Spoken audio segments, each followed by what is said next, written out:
you have never experienced real darkness. In 2001, historian Roger Eckertz published a paper that flipped the field of sleep medicine. This is the story of what happened inside that darkness and what we lost when we finally conquered it. For 300,000 years, every single one of your ancestors faced the same moment every single day. The sun disappeared and the world went dark. Leopards see 6 times better than humans in the dark. Hyenas, wolves, big cats, they all hunt at night.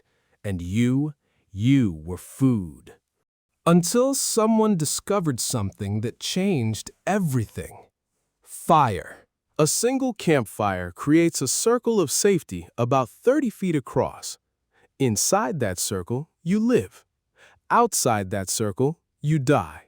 That is not a metaphor. Anthropologists studying hunter-gatherer groups today still document deaths by predator among people who wander from the flames at night. But fire wasn't just protection. Fire created something no animal had ever had before: extra hours. Before fire, your useful day ended with the sun. 12 hours in summer, 8 in winter. Fire added 2 to 4 hours on top of that, every day for generations. So what did people do with that time? Anthropologist Polly Wiesner spent years recording conversations among the Kung of the Kalahari Desert, one of the last groups on Earth still living something close to the original human lifestyle. During the day, 80% of conversations were practical. Who's hunting where? What's ready to harvest? Disputes, negotiations, logistics. Daytime was for work. At night, around the fire, everything changed. 81% of conversations were stories. Adventures from faraway places, myths about the origin of the world, jokes that made the whole camp roar with laughter. Wiesner argued that it was around that fire that human culture was born. The campfire was the original theater, the original classroom, the original church. But something else was happening during those nights. Something scientists only rediscovered in the last 30 years. In 2001, historian Roger Eckertz published a paper that flipped the field of sleep medicine upside down.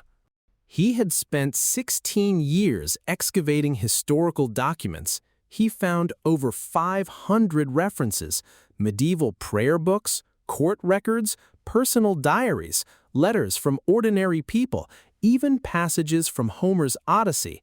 They all said the same thing. First, sleep. Second, sleep. Before the industrial era, nobody slept in a single continuous block. People went to bed shortly after sunset, slept for around 4 hours, then woke up. They stayed awake for an hour or two in the middle of the night. Then they slept again until dawn. This was not insomnia. This was the normal human pattern. And what did people do during that nighttime window?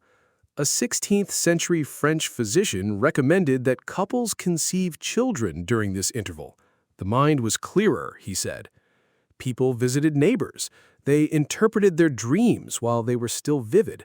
They simply lay in the dark and thought. A medical manual of the era called this period the watch, the best time to study, reflect, and pray. Historians had been reading these references for centuries, but kept translating first sleep as something else. They simply couldn't imagine that people once slept differently than we do now. The assumption was so embedded that translators literally mistranslated ancient Greek and medieval Latin to fit their modern experience. Then science confirmed what history had been saying all along.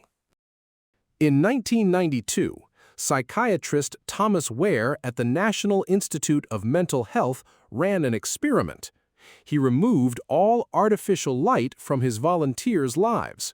For 1 month, they experienced 14 hours of darkness every night. The way our ancestors lived before fire extended the evening. Within a few weeks, every single participant settled into the same pattern: 4 hours of sleep, 1 to 3 hours of quiet wakefulness, then 4 more hours of sleep. Nobody suggested this to them. Nobody asked for it. As if an ancient program had been waiting inside them, buried under centuries of electric light, and simply switched back on. Ware measured their hormone levels during that nighttime waking window. Their brains were producing elevated levels of prolactin, the same hormone released during deep meditation and after orgasm. They described a feeling of peace, clarity, something close to a trance. This wasn't an interruption of sleep. It was its own distinct state of consciousness, one that most modern humans have never experienced. What ended all of this was simple: light. In 1600, Paris installed the first street lamps on the orders of Louis XIV to reduce crime. London followed. The night, which for all of human history had been the territory of danger and the supernatural, slowly became manageable. Cheaper candles than gas lamps. In 1879, Edison commercialized the electric light bulb, and within a single generation, the night as humanity had known it for 300,000 years was gone.